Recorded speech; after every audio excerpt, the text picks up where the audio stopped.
First of all, welcome everybody to the Rotary Club of Greenville. We're going to call to order this May 26th meeting. And I'd like to go ahead and call on Rob Rowan for our invocation and pledge.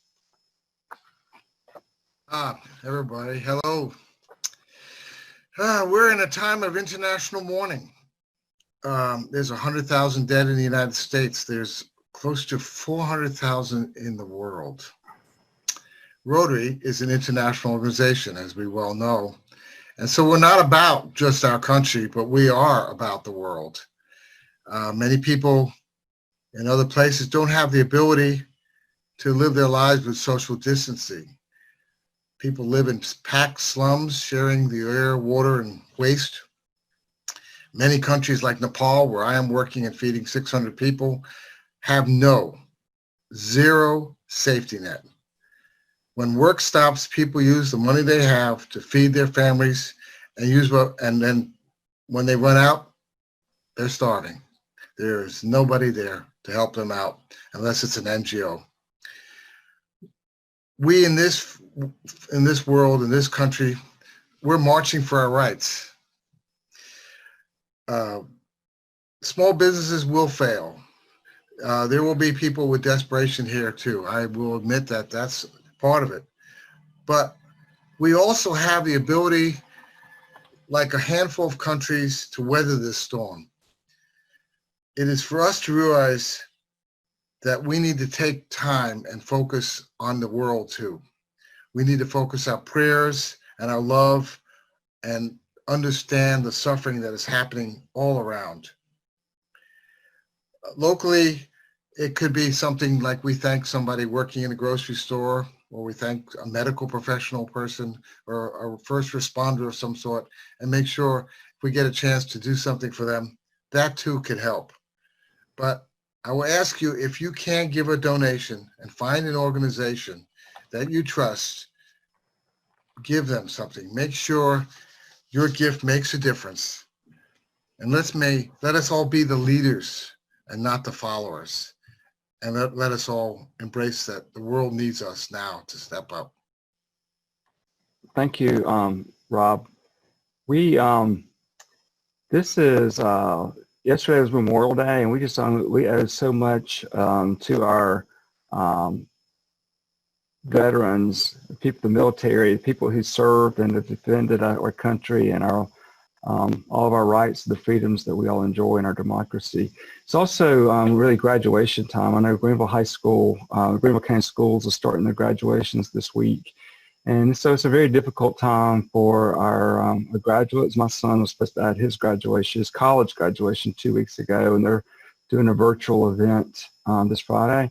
So I think someone forwarded me this clip for National Anthem, and I thought, given those two, that this would be appropriate. So I want to share this with you. And oh, say, can you see? Oh, say, can you see?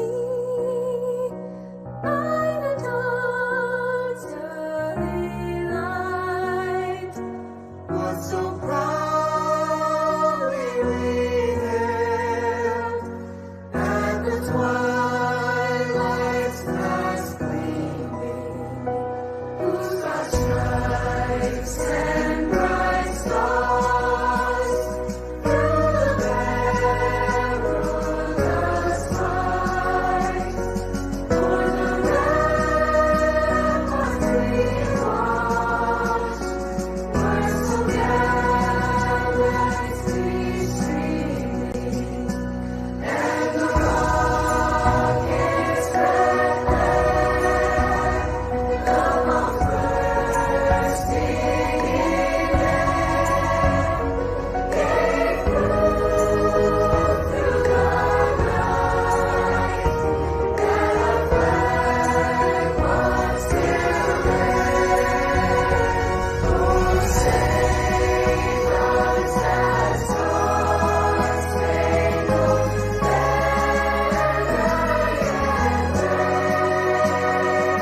give you for announcements. Camp the Falls. We had, we had such a wonderful event, and 3 years went into planning it, and it was an amazing that it was so wonderful being the first year event. And then we found out that we're not going to be able to camp in the park anymore. But we could still have the festival, but they just don't allow camping in the park. And so we have gone and looked for alternatives because we really did not want to, have to start all over with such a major fundraiser. So we looked at all different types of options, and I wanted to share. I had another map I was going to show you, but given the fact that I screwed that part up, I'm not going to try to do it right now. But on the other side of Falls Park, from where we camped, the other side of the river, right, where they're building the Grand Bohemian Hotel. That's where the White Law Firm used to be. Across the street from that is an office building, and we always refer to it as the Bowater Building. And then there's a parking garage behind it. So there is actually an acre and a half of land there between the buildings and the river that is privately owned, and it's owned by Brody Glenn. And so we've been in conversations with Brody. Brody happened to ride through during the camp out and thought it was an amazing event, and that those are the type of events that make cities so great, and that we can get great PR for it. So he was willing to help to let us do that, as long as he just didn't want to be. He wanted to be a good neighbor and a friend of the cities. He didn't want to make the city mad. So we've actually had conversations with the city, and they support it. They won't endorse it because they don't want to have to endorse everyone's event, but they're supportive. And so now we have a place to camp the Falls. So that is some really great news during this this very challenging times that we've been going through. So we can start moving forward. We are going to move it from this fall until the spring, probably like late March or early April, kind of a time when people are ready to get outside and experience nature. So, and that'll give us some time to get our fundraising going and maybe get some sponsorships by the end of the year. So great news on Camp the Falls. Some things I want to point out to you. On June the 2nd, we have lunchtime conversations. And again, this is just a chance to have conversations, explore ideas, and meet people. And Teresa Miller does a wonderful job with this. But this month, the topic is righteousness and relationships. And I'm just going to read the little paragraph that was there. It says, racist, sexist, homophobe, even Nazi, these words have lost their power for many conservatives. They don't believe that these words describe them. They experience this as a name-calling, part of an ongoing effort to undermine people on the right who have different values. Latte-drinking liberal, femi, Nazi, elitist, those are a few of the words that are used to dismiss people on the left. So now we're caught in this culture war where we're all losing friends, losing family, losing the ability to solve problems in a way that disrespects and honors the needs of everyone affected. How do we change this dynamic? Is there a way for us to tap into the kindness and goodwill that we've seen in friends across the political spectrum? So that'll be the topic conversation. Everyone, it's a great format. That'll be on June the 2nd. You can register. Michelle or I will be happy to register, but you can go to DACDB and do that. Another thing that's coming up is we actually are having Discover Rotary. So the evening Discover Rotary, the morning Discover Rotary will be first. On June 23rd at 11 a.m. We're just going to do it via Zoom. It'll be the exact same format we have.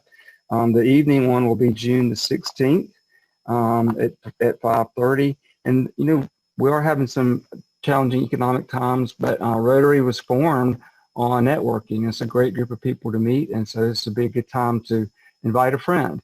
As a member, as an incentive to bring on new members, we're doing something we've done for the last few years. If you bring in a new member between now and June the 12th, the new member will have their $200 initiation fee waived. And if they pay their dues by June the 26th, you can be awarded up to 1,000 Rotary Foundation points, or they'll bump you up to the next level. So that's a couple of incentives to bring on some new members of Rotary, introduce them to Rotary, and help them benefit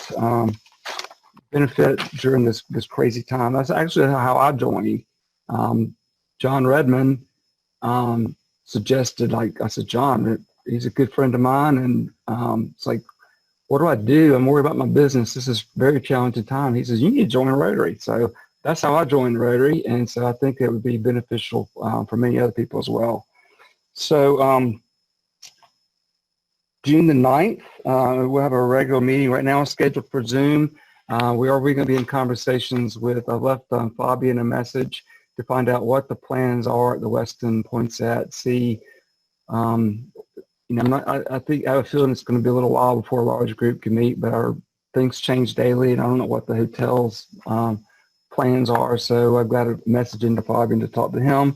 But right now we have a Zoom meeting scheduled for June the 9th, and it's really kind of about ourselves and things that we're doing. So we have Susie Tumblin, who is probably recovering from her birthday week. I think she truly had a birthday week and celebrated it every day. Was going to talk to us about Honduras water projects. Charles Warren is going to talk to us about the work that they're doing in Haiti, and then our club supports. And then we'll have Kendra Witt, who's one of our Rotary scholars, will be present also. And she's graduating from Furman, so it'll be her last obligation to speak to our club. On June 15th, we're looking at maybe doing a virtual health and happiness. And then everyone would not want to miss on June 23rd, because invite your friends and everyone.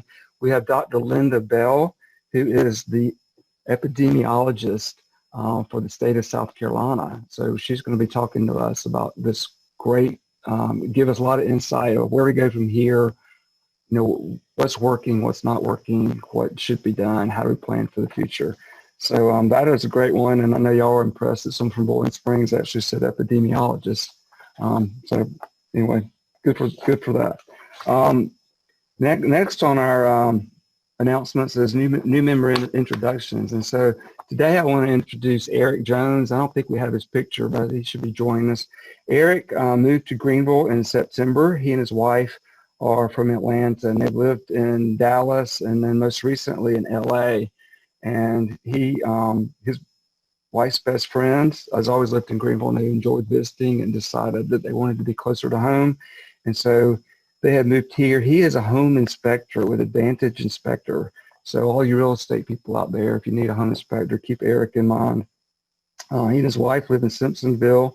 His wife, Stevie Jones, they've been married for 14 years. She is a teacher at Southside Christian, where he has children, Maddie, who is 10 years old, Gray, who is 7 years old, Jenny and Langdon, who are 5-year-old twins. So we know he is extremely busy.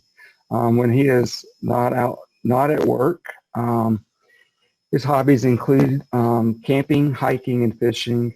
And he joined Rotary because he's new to South Carolina and is interested in meeting new people. And he looks forward to meeting more members and getting involved in our club. So I'd like to offer a great Rotary welcome to Eric Jones.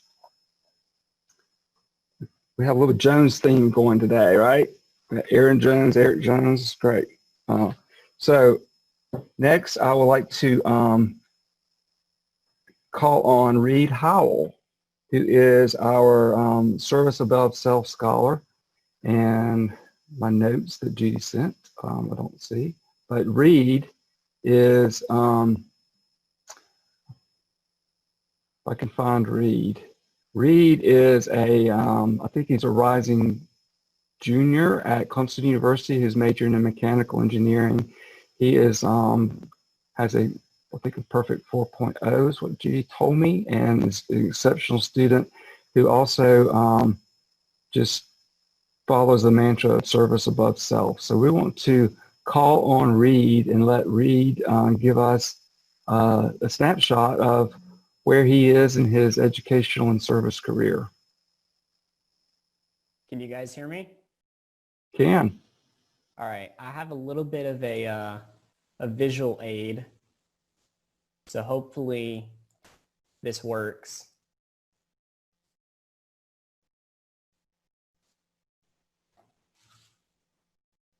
Can you guys see this? Awesome. All right, hello everyone. My name is Reed Howell, and I was the 2017 Service Above Self Scholar. I'm currently studying industrial engineering at Clemson University's Calhoun Honors College, and I just finished up my junior year first semester. as well as my first rotation on co-op. So it's not uncommon for engineers to take basically a year off of school in order to work and gain experience. And I'm splitting up that year of work across multiple semesters. So my first working semester was this past fall, and my next working semester is actually over this summer. So I'll get to tell you a little bit about my work experience as well as my service experience from the spring. I'd first like to thank Ms. Dee Kivett. Of course, she is my mentor and she's been a great help to me, as well as Ms. Judith Print. She's always helpful. One of the first people I met in Rotary, and really just a kind heart and soul. And of course, I'd like to thank you guys, the Rotary Club, because I wouldn't be able to do all the crazy things that I do if it weren't for your support. I hope everyone is safe and healthy in this time. I know things are a little crazy right now, but hopefully this will all be over soon and we will be able to meet in person. This year has been full of new experiences for me. This is the first time I've been working in the real world with a real job. So I'm excited to get to share what I've accomplished the past year. So as I mentioned in the fall, I interned at GE Aviation in Greenville, actually, as a supply chain manager, and I worked in the quality department. So let's see here. Does this work? Aha. Okay, first, this is just one of the many projects that I'm a part of. I'm a part of Alpha Phi Omega, which is a national scouting-based service fraternity that is co-ed, so really anybody on Clemson's campus can join. And this is one of our many cleanup projects that we do, and I just enjoy this picture. I thought you guys would enjoy a little picture, a snapshot of one of the projects that we do. So this is just a quick overview of kind of what I did at GE. I worked with return to vendor parts, basically parts that are faulty when GE receives them, and I inventory sorted and cataloged over 3,000 blades worth $3.1 million and created and overhauled their entire system from scratch, basically moved all of their paper systems to electronic systems, and also decreased their overall system time. It usually took about 800 days in order for a blade to get moved through the entire system. And after I was done, it only took 42 days. So it's like a 95% decrease. So the new paperless router system and basically an RTV needs to be shipped back to the supplier. So the supplier comes in and they agree that these parts are bad and we get to ship them back to our suppliers. So this graph is just showing kind of the work that I did. So in blue, that is the money that was saved, that the suppliers agree that the parts are faulty. So GE is being credited.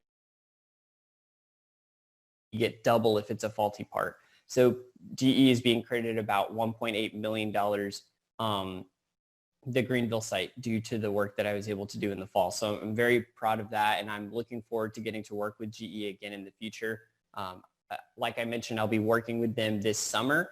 Obviously with Corona and everything, I won't be going to work in person. It'll be on online like this on Zoom, but I'm still looking forward to working with them and getting to start my rotation in mid-July. So this spring, I went back to start my junior year at Clemson. And as Scott mentioned, I have a 4.0 GPA, and I was also able to start on my emphasis, which is artificial intelligence and machine learning. I was able to join a graduate level courses and undergraduate research, which is called a CI at Clemson. And they're called Watson and the Watt, which focuses on artificial intelligence and machine learning across many different aspects. So my research group is titled Enhancing Interaction Experiences with Virtual Humans Using Artificial Intelligence, which is a total mouthful. But basically, I get to play with Bob. This is Bob, the virtual human, and this is something that I've been working on for quite some time. So Bob is actually completely immersive. So you could put on a headset, I'm sure some of you have seen, and you can be inside of this hospital room where Bob is. And the fancy artificial intelligence stuff that goes on in the background controls his breathing, his blinking, all of his emotions. He can talk to you. Basically, it's trying to make him as human as possible. And the reason why we're doing this is so that nurses can train using Bob. They can put on this headset and actually have a completely immersive experience as if they were treating a real patient. And Bob will actually go from being healthy to being sick, as you can see in these pictures in the top left of this quadrant. That's Bob being healthy. And in the bottom right-hand corner is when he is sick. So he becomes more pale, his heart rate will increase. Everything that a nurse would do normally, such as checking their pulse, you can check his stomach noises, you can check if he's sweating or if he's feeling ill. He can describe his problems to you. So it's really a cool thing, and we're not completely done with it. But this tool will be very useful to be able to train nurses in some kind of a virtual space, which is actually really useful right now when you can't really get your hands on, if you aren't certified already, you can't really get your hands on a patient. A virtual patient such as this one would be good for training. So after Bob, I have also been working hard helping the community in Clemson's campus through Alpha Phi Omega. And even through the pandemic, I've been able to help make masks for the community and those in need, organize food drives through my fraternity, and also organize Merit Badge University for the fall, which is a big event that our fraternity puts on every year that is scouts from all over can come and learn merit badges. And also with the help of Ms. Kivett, I will hopefully be actually teaching 1 or 2 merit badges to scouts across the upstate. So hopefully I will be able to teach them in a virtual. Looking forward to that. And other than that, I think that's it for me. So this is my email. Please contact me if you have any questions. I am really excited for what the future holds, and I want to thank the Rotary Club for their support and guidance. And if you guys have any questions or just want to talk to me after the meeting, just feel free to email me, and I would love to get to know each and every one of you. Thank you, guys. Okay, Beth, go ahead. Okay, great. Thank you so much. As most of you know, I will be serving as district governor. Next year, I'm honored to serve as governor of our District 7750. We had planned a great Beth's Backyard Bash for later in June this year to both celebrate the year that Governor Rob has had and to install the officers and presidents-elect who will be serving next year. Well, this little thing called COVID came along, and so we're not able to meet in person. So please put this on your calendar. Thursday, June 18th from 5 to 6 p.m., we are having a virtual backyard bash to do our district's awards and installation event. It's going to be a fun event, and that's primarily because the installation committee is much more creative than I am. That committee is Caroline Stewart, who's chair, Elizabeth Lyons, and Connie Lanzel. They've done a great job, and they did not whine one bit when we had to, a week or so ago, decide to turn this into a virtual event. So that's what it's going to be. It's going to be a virtual awards and installation banquet on Thursday, June 18th from 5 to 6 p.m. Okay, you're not going to have brisket. You're not going to have buttermilk battered chicken. You're not going to have mac and cheese or seasonal cobbler or as much of your favorite drink as you want to drink, unless you supply that yourselves. You can have anything you want to eat Thursday, June 18th from 5 to 6 p.m., but you've got to have it yourself. It can be in your own backyard. It can be in your living room. It can be in your bedroom. There's some benefits to this. First of all, the price is free, no cost, so you can't beat that. Second of all, you don't have to dress up. Shoes are optional. You can wear whatever you want to. We do ask that you wear a shirt if you're going to have your torso up on the screen, but the dress is completely up to you. We're going to have more details later about this, and it's going to be a great, fun, virtual event. There are many things to celebrate from this year, and President Scott Powell has some things also that he should be recognized for.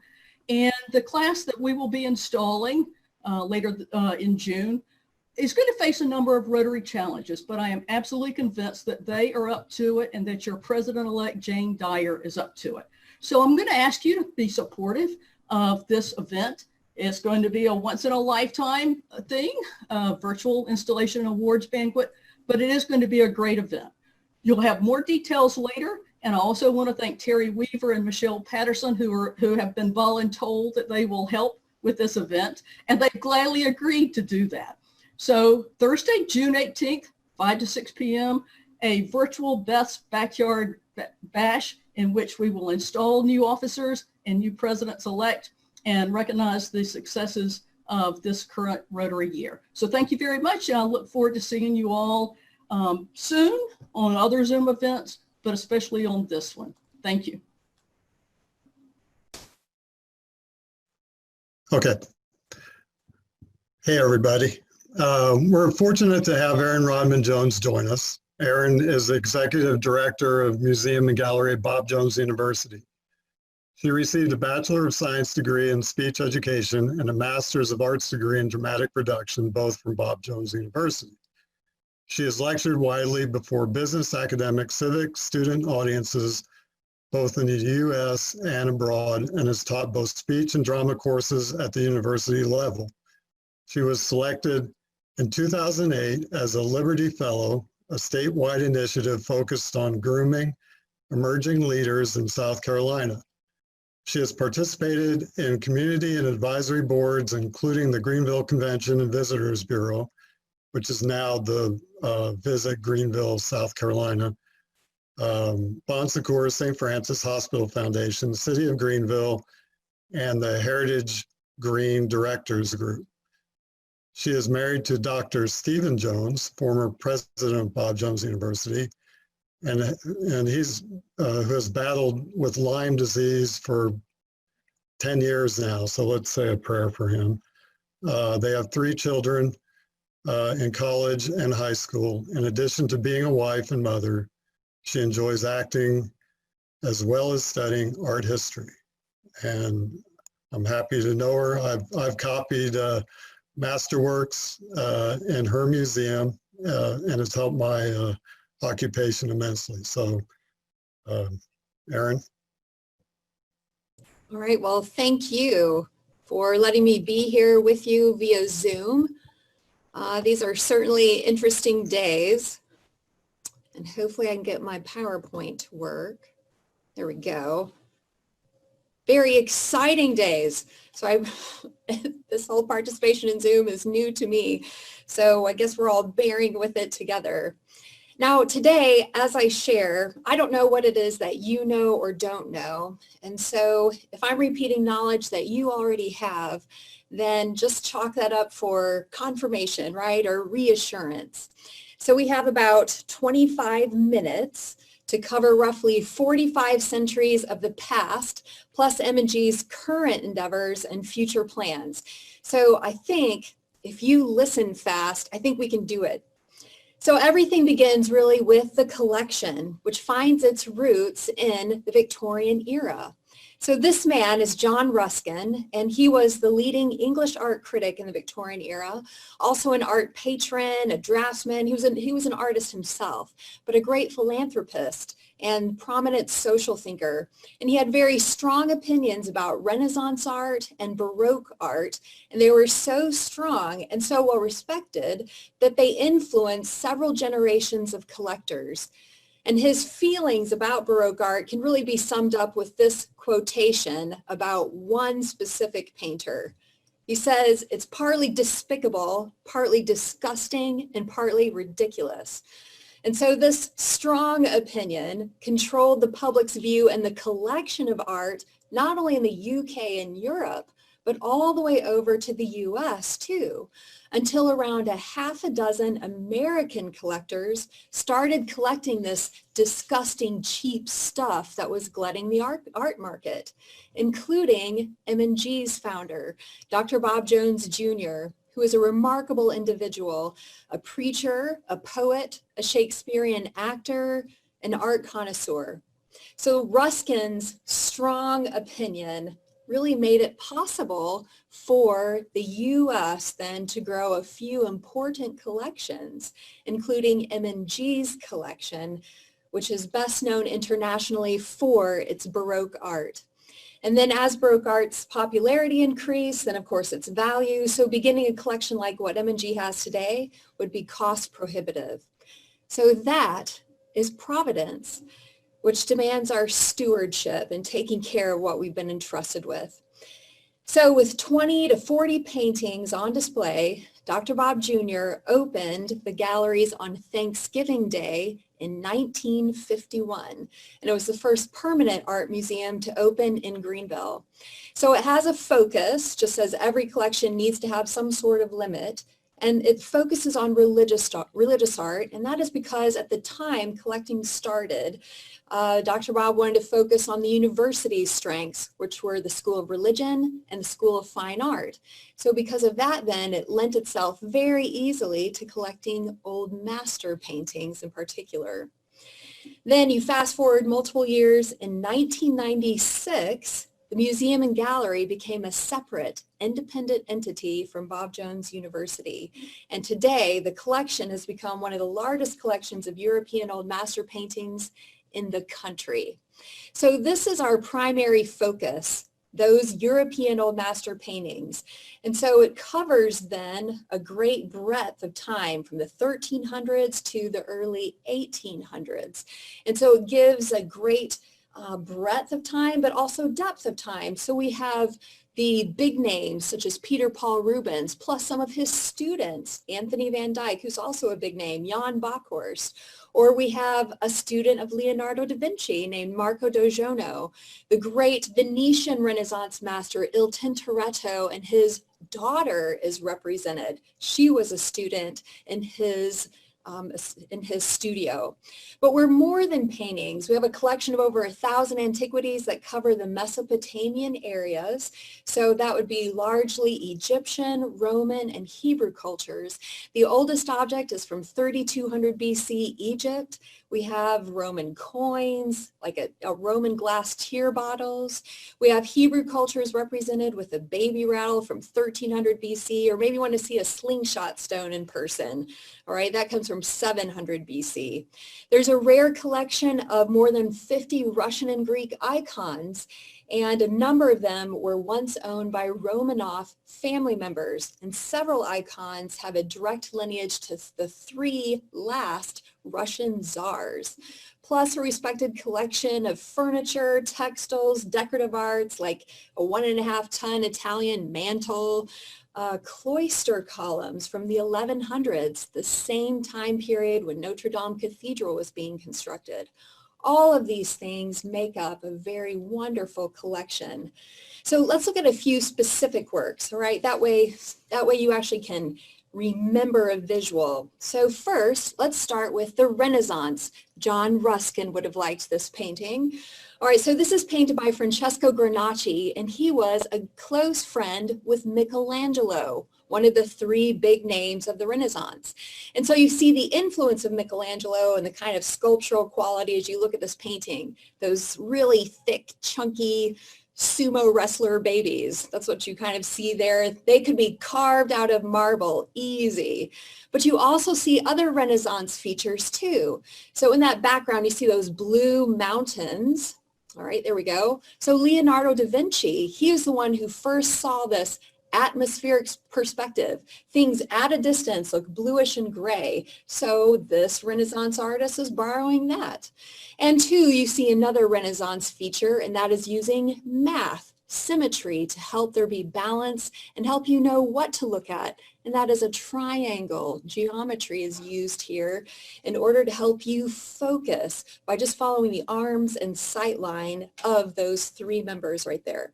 So let's look at 2 Baroque works, since Baroque is one of our strengths.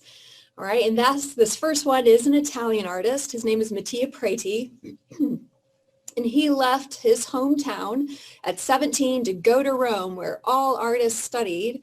And that is where he saw works of art by an interesting painter called Caravaggio, who uses sharp, light, and deep shadow in his paintings. And so Preti then borrows this concept and then develops really his own style. Then he leaves, he becomes knighted by one of the popes, and then he leaves for Naples in 1853, and he ends up surviving the pandemic of the Black Plague in Naples that took place during 1656 to 1658.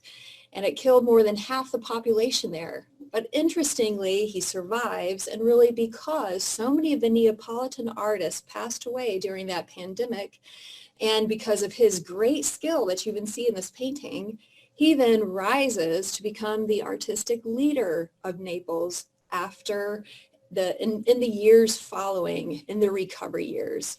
So you can see he uses really a modern concept of cinema. All right, we're really close to the activity, the closeness of the detail and the lighting, it draws us in. And so this is where Christ is saying, let these little children come to me, for of such is the kingdom of heaven. And he says, except you become like a little child, that you actually have faith, then you cannot enter the kingdom of heaven. And then he uses some great body language, some psychological realism, and color psychology. Look at the white, the innocence of that little child. And then you have Christ wearing blue, which means heavenly or peaceful. And then on the far side, you see this man in the shadows wearing red, which is this passionate color. It's dual meaning, love or hate. So these are the disciples. It's quite possibly maybe that was Judas, but it has a powerful narrative and it has a superior quality about it. And this work is also significant because it's the first example of the artist's work to even enter a U.S. collection. So this is by an Italian artist influenced by Caravaggio. Let's look at a Dutch artist who's also influenced by that same artist. And there you see it again. You have light and shadow that are a part of this. So this is Gerrit van Honthorst. He studied in Holland, and then he too goes to Rome and spends a 10-year stint there. And he was influenced by Caravaggio. He adapts it to his own style so successfully that the Italians give him a special nickname, Gerardo del Noti, or Jared of the night scenes. And then he returns home to Holland. He then influences an entire group of painters called the candlelight painters. And so that's partly why you see a source of light within this painting here. But it's very appealing because the Dutch often use these peasant type models in a domestic scene, you know, showing a work ethic. So it's charming. And of course you have Christ. He symbolizes holding that lamp, and he is the light of the world. So those are just 3 works of more than 420 that make up the collection. And the collection, though, is very well respected, as you can see from this director. Outside a metropolitan area, it's hard to find a collection like M&G's, yet South Carolina has one, and it's in Greenville. And it's a strong collection, which then helps us meet our mission, which is transforming lives through fine art. We're trying to reach the whole person, mind, heart, and soul. And so really what you see is that M&G, it's vibrant and it's alive. It's not a stagnant, staid, old art museum. Certainly we have old things, and I do know that they are dusty at times, but there is value and relevance in learning from them and relating to the past and the people who lived then. And we do this by serving people through a lot of programming, really. So as you can just see from this screen, at the top part, we have a lunch and lecture series during the academic year called Art Break. To the right, you see this happy little kid. He's a part of homeschool days, and this is where we have lessons to basically let these children view history through the lens of art. On the lower left, you see this cute little girl. She is participating in our summer art day camp, Kids Create. We weren't able to go with that this summer, but we'll continue forward as we can. And then in the lower right portion, you see another option that we offer, and that is tours by appointment only. So we have 3 places on the university campus where there are works of art that you can see. So one is in the Fine Arts Center. We do have some antiquities that are in a couple of rooms that we can open here in the museum to show. And then in that location with those 15 feet masterpieces, that is the War Memorial Chapel. And those works are significant. They were painted by an American, Benjamin West, who was working as history painter to King George III just before, during, and after the Revolutionary War. And so these paintings, though, they are a part of a series that King George commissioned, and this is the largest grouping of that series to exist. They fill a pivotal role in the development of English painting and a high or a great stature position in American art history. Then one of our biggest outreaches doesn't even require a building, and that is what we call Museum on the Move. So we have 2 educators that go into classrooms in South Carolina and even North Carolina, and they integrate art into the core subjects. So this isn't exclusively for an art class. It's for history, science, math, language arts, just all the core subjects. We started this in 08-09, so you can see about 10 classes, 200 kids. Last year, we finished with quite a significant amount right there, 95% public school students. And this year, we were scheduled to have 499 classes with many more students. However, something happened in March, and we were not able to go into schools and to teach. We used that time, though, to adapt some of those lessons for a digital method. And then some of the teachers, we had a couple teachers that were able to use it as a test case, kind of to pilot this for us to see if we can do it going forward. And so I think it'll be great because even this summer we'll create some more of these digital lessons. And what it will do is it'll allow us to expand even beyond South Carolina for teachers to be able to use them not only in their in-classroom teaching, but if they need it in remote classroom teaching, which is how it had to be done this spring. So that'll expand our reach all the more and help us to reach and help and serve as many people as we desire in meeting our mission.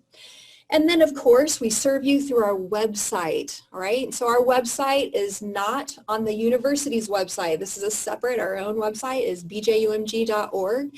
And on that website, you have all those tabs at the top, and that you would click on the ones that says Explore, and it leads you to lots of options. So you can watch short video clips, you can read articles, or maybe this is more of your style. You can do coloring pages or other audio clips, but we add more every month, and I want to show you at least one example so that you can experience it yourself.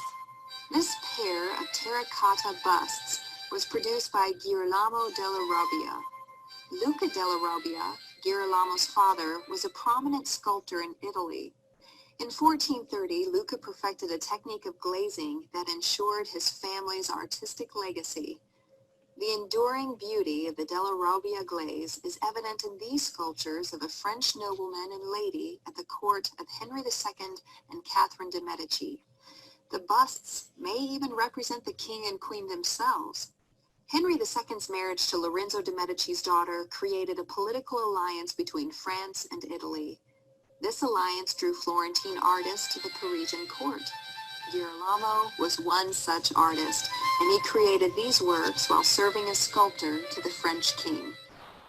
So that wasn't too painful, and there are more interesting ones just like that on the website. So those are all of the public things that we're doing, things that are visible to you, right? Things that you can see. But behind the scenes, we're doing a whole bunch of things as well. We're caring for the collection. So we are cleaning out the building because the building that we're in on campus, it is the university's, and they have some plans to repurpose it at some point in the future. Remember, M&G is a separate independent entity from BJU. So we are making and preparing loans and moving art for storage. So with those huge crates, all of that effort, you can see it's a lot harder than just moving furniture or art from your own house. It's quite an effort. One of the key things that we've held to through the years is loaning works of art. And it's a way of meeting our mission in communities at home, but also as far as the collection travels. It grows the scholarship of the collection as well as the reputation. And so here's a list of just a few. We have dozens more museums or where we have loaned, but we have loaned as close to home as the Greenville County Museum of Art, the Upcountry History Museum, and as far away as the Museum of Western Art in Japan. So currently we have works out. William Timmons has one in his office in DC. There's one at the State House in Columbia. We just returned from Wofford, a number of works that were on exhibit there. The Georgia Museum of Art has some works. We'll be sending out a painting to Italy. It was scheduled for late this summer, but it's been moved now to 2021. But the largest loan that we've ever loaned, and usually the largest has been 20 and then it was 40, but we have loaned 64 paintings to Washington, D.C. at the Museum of the Bible. And it's for this exhibit, this concept, Picture Books of the Past, Reading an Old Master Painting. So for centuries, the majority of people were illiterate, and the church determined then to use paintings to teach the lay people the stories in Scripture, the characters in Scripture, and people in history. And then a visual standard was made for how it was presented. And so that's how we're teaching people now how to read an old master painting, because perhaps they have forgotten some of those stories in Scripture and history. And so this exhibit opened last August. It has received a lot of great feedback. M&G has hosted multiple events and tours, including a couple ambassadors from the Italian embassy came. We had our South Carolina delegates who work in DC also came for an event. And you can see on the right, the title wall there, it very clearly says that it's from Greenville, South Carolina. So initially, the exhibit was to open through September this year, but the museum decided with COVID that they would extend it through December. So we're looking forward, hopefully later this year, to host some tours and private events this fall. And I don't know if any of you would be interested in sponsoring or attending an event, but you can let me know. So since 1951, M&G has been on the campus of Bob Jones University. And we've been called a hidden gem. So that's charming, but it's not good to be tucked away and hard to find. And really part of why we've been able to make so many loans, and really such a large loan to DC, is because we're planning to make a move.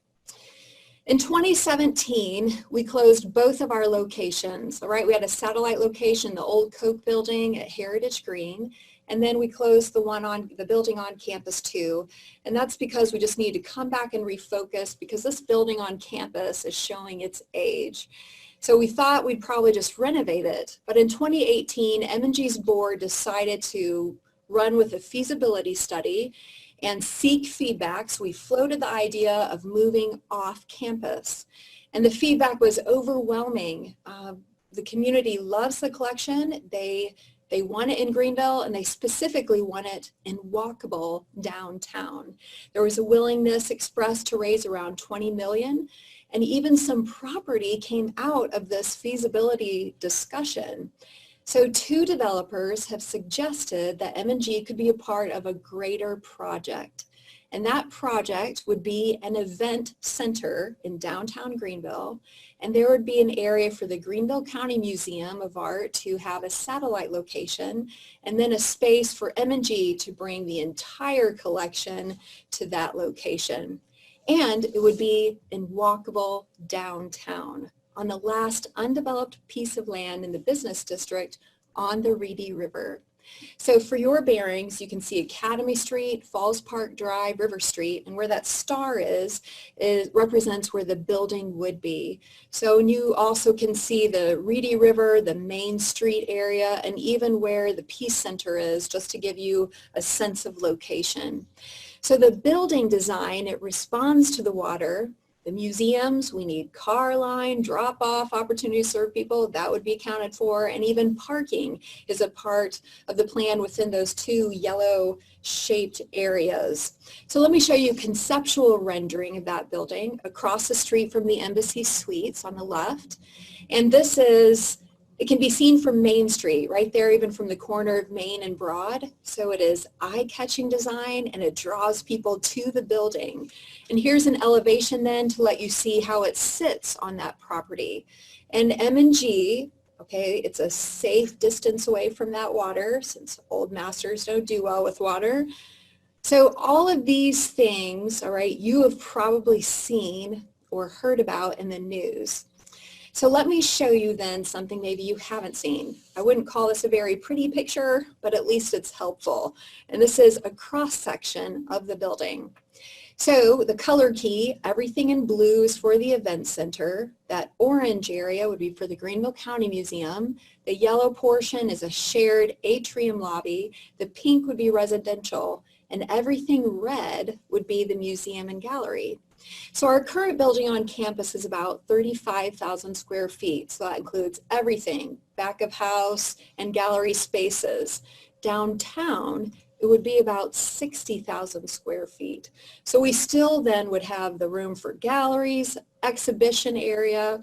One of our distinctives is the immersive gallery. So you walk into a room and it has wood paneling from the 15th and 16th centuries, or like I said, those cloister columns from the 1100s. We'll continue that. Museum store, educational classrooms. So remember that charming little girl who was, holding her string out for Kids Create Summer Art Day Camp.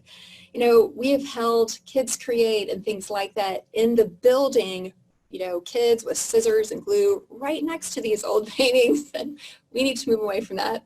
So we'll have an educational classroom, at least 4, Lord willing, to serve not only the K through 12, but also some more adult programming, and to add to that a lecture space. Plus we've got to have staff, security, storage, and work areas.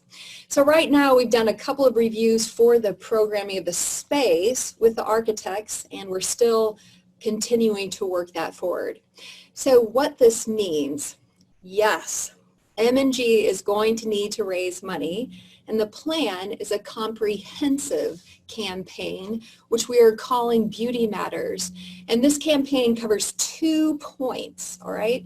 It's going to cover $19 million for M&G's portion, which would be the building primarily, plus we've got some interim art storage to cover. Plus, at least starting a seed monies, a group of resource of $3 million just to begin an endowment to aid with sustainability long term. So this pie chart kind of gives you a breakdown for the funds. Currently, this, both the city and the county have passed resolutions in support of $26 million each for this overall project. The state has already given $7 million in 2019 for the overall project. And that'll trickle down then to help both museums too with the costs. It'll probably defer some of those costs. And currently there's a line item in this year's budget for $19 million. It passed through the House and then is sitting in the Senate. So I don't know what this means, but I do know this, that even with COVID, with or without COVID, we know that it's going to take at least a year to work on refining the design and drawings for the building. And so it's really best to continue moving forward with pursuing those refinements needed for the building's design using the state funds. So it won't financially burden anyone because the funds are already in hand, and it will position the project to be ready when it comes time to build. So for M&G's update on our part, to date in gifts and pledges, we have $3.9 million. So we are in a quiet fundraising phase, right? We're looking to raise some bigger gifts and working through the programming for the space. So it is a silent phase, but we thought that you all needed to know so that you could be aware of the project and M&G's part in the project. So it's sort of a non-secret, public secret. We've established a campaign cabinet. We're still recruiting a few more individuals for that. And really, since we're closed, we're still continuing to share the project. Plus, we're continuing to serve you in so many ways. So we have a lot of work to do, but it is a very exciting move. So I want to close with one final painting because pictures tend to stay with us in our minds. And so I want to leave this picture with you and explain why it is so interesting or valuable. So this painting, you can see it is a round painting. It's called a tondo. And a tondo means round in Italian. You hear it in the words rotund or rotunda. So it's also a Renaissance painting, all right? So again, John Ruskin would have liked this. And during the Renaissance, people weren't really even prior to that, they weren't signing their works of art. So nobody knows who precisely this artist is, who painted it. So what happens then is scholars or an expert will do some research and they'll end up finding a whole body of works that look like they're by the same master's hand. And so as they see that, then what they'll do is they'll make up the master's name. They'll create a pseudonym, and that name will be based on the representative work or the best work where that work resides. So in this case, this work is now considered by the master of the Greenville Tondo. So that means that this painting is the namesake for all of the paintings by this master's hand. So wherever these works are, and there are 32 in the whole world, Greenville, South Carolina is represented. So when I share that with you, not only this painting, but the whole collection represents our community and state in remarkable ways. So I have forced you into a seatbelt by rushing through this in 25 minutes, but essentially you have seen the smallest sampling of the collection and how we use it. And you've seen that the museum and gallery, it exposes every viewer to diverse cultures from England to Russia and as far south as Egypt, covering 45 centuries of time. It's a great resource and representative for our community. And we've served thousands of people over the last nearly 70 years of the collection's existence. And our desire to move, it is a big desire because it can make the collection far more accessible than it currently is. And then that'll let us continue sharing the inspiring personalities and surprising stories that the art has in engaging, thought-provoking ways. So I'll turn it over to Teresa, I think, who has some questions if there are any.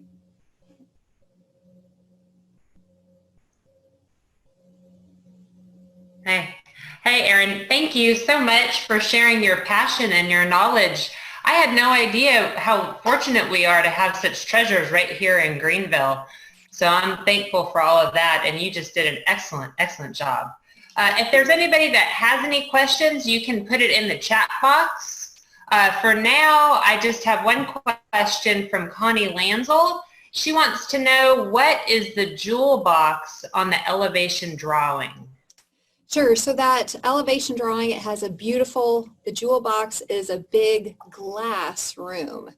And that's where then some beautiful receptions can be held with access to the water, or maybe even some large works of sculpture that could be displayed there. But it'll just be a truly beautiful location to host events and guests. Okay, thank you. Is there any other questions for Erin today? Okay, Christine de Fleming would like to know when it is slated to open. Erin. Well, I don't know. We would really like for it to be, it probably realistically, I would say it would probably be 2023. All right, it just really depends on how COVID goes and how we're able to use this year to create those drawings and working with the architect. So that's really kind of where that is right now. But hopefully it would be late 2023. Okay, and Christine has one other question. How can we get information for the DC event?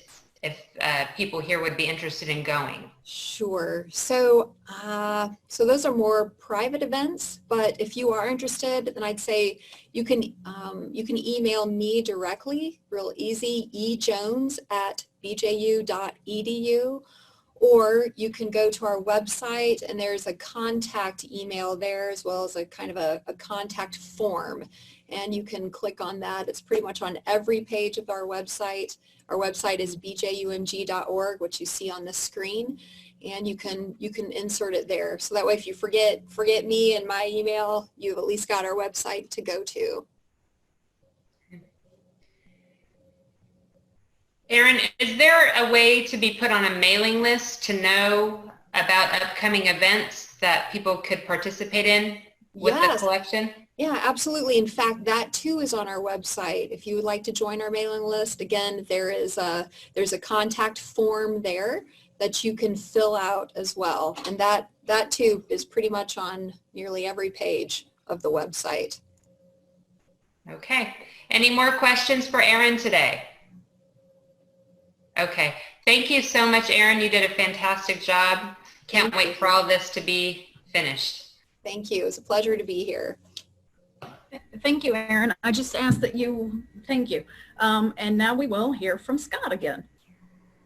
You now. All right. Thank you, Erin, for that great presentation. I knew about the quality and quantity of your collection, but it was great learning about all the outreach you guys do and how you're sharing that with literally the whole world. And it's great to learn about your exciting new venture downtown. So thank you for being with us today and sharing that information. Also, Howell, Reed Howell, thank you for being with us today and giving us an update of where you are, and we wish you continued luck. It's amazing the things that you're doing. I can't wait to see what the future holds because it certainly is bright. Look forward to the district governor's installation. Make sure everyone plans on being there on Thursday, June the 18th, to see our very own Beth Paget, the first female president of our club, become our district governor. It's very exciting news. Eric Jones, welcome to the club. It's great to have you. I look forward to having lunch with you one day very soon. And also remember, June 2nd for lunchtime conversations. Don't forget our June 9th meeting, which is more local focused. And don't forget to invite someone for Discover Rotary. We really need to, and that discount you get, they'll get a discount and you get the foundation points for that, Paul Harris points for that. So it's a great deal for everyone. Think about who those people be and sign them up, or let me or Michelle know, and we'll be happy to sign them up. We're also continuing on where the Rotary's a little bit behind on our Polio Plus goals. So if you'd like to make a contribution to that, you can go online and do that. So there's no other information to share. It's great to see everyone. I hope everybody stays happy and healthy and safe. And let's go ahead and close by saying the four-way test. Michelle, unmute everyone. All right. Of all the things we think we do, most of you do not. Maybe a handful of you, three of you fair do. to all concerned, will it build goodwill and better friendships? Will it be beneficial to all concerned? Of those that have. I think we got someone's meeting there. Well, technology was not my friend today. Jacqueline posted a link to the video of the national anthem, so hopefully everybody will take the time to watch it, and I'll do better next time. So everyone, great to see you all. See you again next month. Take care and stay healthy. Thanks, Scott. Bye. Bye.